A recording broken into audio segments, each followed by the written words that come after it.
Let's go on to where this took place. Micah 5:2 says, "But you, Bethlehem Ephratah, though you are little among the thousands of Judah, yet out of you shall come forth to me the one to be ruler in Israel, whose goings forth have been from of old, from everlasting." So where is Bethlehem? Where is this place? Well, let's start by looking at Palestine. You know, if you look at a map, which I encourage you to do when you have the opportunity, you look at a map, you'll see something interesting. The place that we call Palestine is actually the crossroads of all the major continents in that area. If you want to go from Africa to Asia, you go through Palestine. If you want to go from Africa to Europe, you go through Palestine. If you want to go from Asia to Europe, you go through Palestine. Palestine is the place. God very carefully gave that land to his children so that they would be a light set on a hill, so that they would show forth to all of these places who Jesus was, who the Messiah was. So that's where Palestine is. It's the crossroads. Okay, everybody goes through it. Also makes it the battlefield, which it's continued even to the present to be the battlefield, one of the battlefields of the world.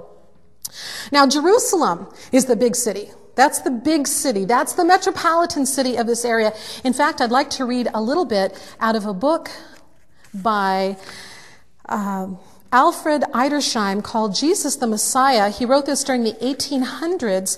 He was one of the leading authorities of his time on the doctrines and practices of Judaism prior to and during the time of Jesus. He has a fascinating look at Jerusalem. He says that the artistic trades were pursued, the elegant workmanship of the goldsmith and jeweler, the various articles de luxe. He has that in French, so you can say deluxe articles. That adorned the houses of the rich, the work of the designer, the molder, or the artificer in iron or brass. In these streets and lanes, everything might be purchased. Everything. The production of Palestine, or imported from foreign lands, nay, the rarest articles from the remotest parts. Boy, I had never pictured it that way, had you? Exquisitely shaped, curiously designed and jeweled cups, rings, and other workmanship of precious metals, glass, silks, fine linen, woolen stuffs, purple and costly hangings, essences, ointments, and perfumes, as precious as gold, articles of food and drink from foreign lands. In short, what India, Persia, Arabia, Media, Egypt, Italy, Greece, and even the far-off lands of the Gentiles yielded might be had in these bazaars. Ancient Jewish writings enable us to identify no fewer than 118 different articles of import from foreign lands, covering more than even modern luxury has devised. Now that's a wild thought.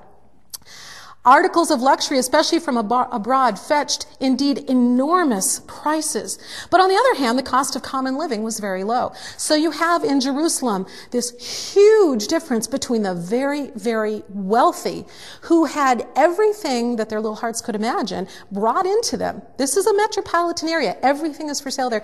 And the common people, the poor people, who could make a living there because living was very cheap if you didn't mind where you lived and what you ate. Okay? You didn't get the good stuff, the articles deluxe, for cheap, but if you didn't mind, that was okay. Okay. Now Bethlehem, the place where Micah 5:2 tells us that the Messiah would be born, Bethlehem is about 6 miles south of Jerusalem, and it was a small village. Inconsequential. That's why Micah says, though you're little among the thousands of Judah, it's not a big deal, it's not a big place, but it will become a big place. And we'll learn a little bit more about that in a few minutes. Now, Galilee, we hear about Galilee because Jesus was raised in Nazareth, which was in the area of Galilee. Galilee was north of Judea. There was Judea and then Samaria and then Galilee to the north of that.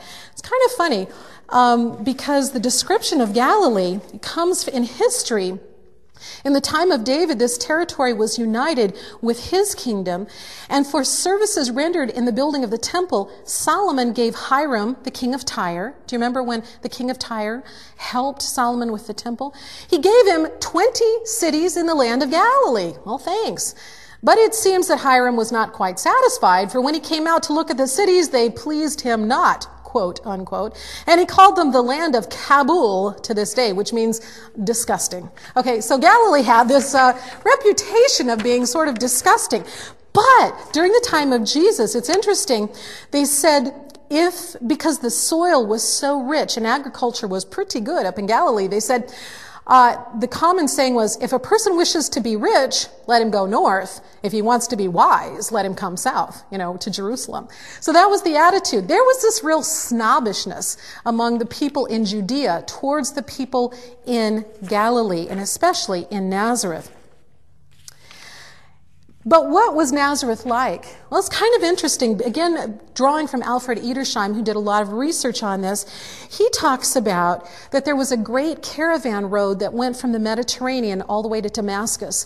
And part of it branched into 3 branches, and the lower part of that went right through Nazareth. And he said, you know what?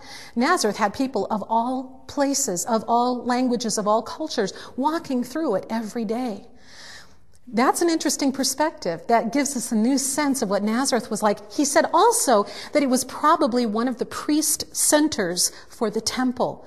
Now, there were 24 different groups of priests throughout Israel that would come twice a year. They would have a chance to come for a week. Their particular group, their division, would come serve at the temple. But guys coming in from the hill country and from the outback, if you want to call it that, they had to have a place to assemble, the assembling point. So they had these priest centers, and Nazareth apparently was one of the priest centers. Though there were not a lot of priests coming out of Galilee, there were a few, and they were coming to that area.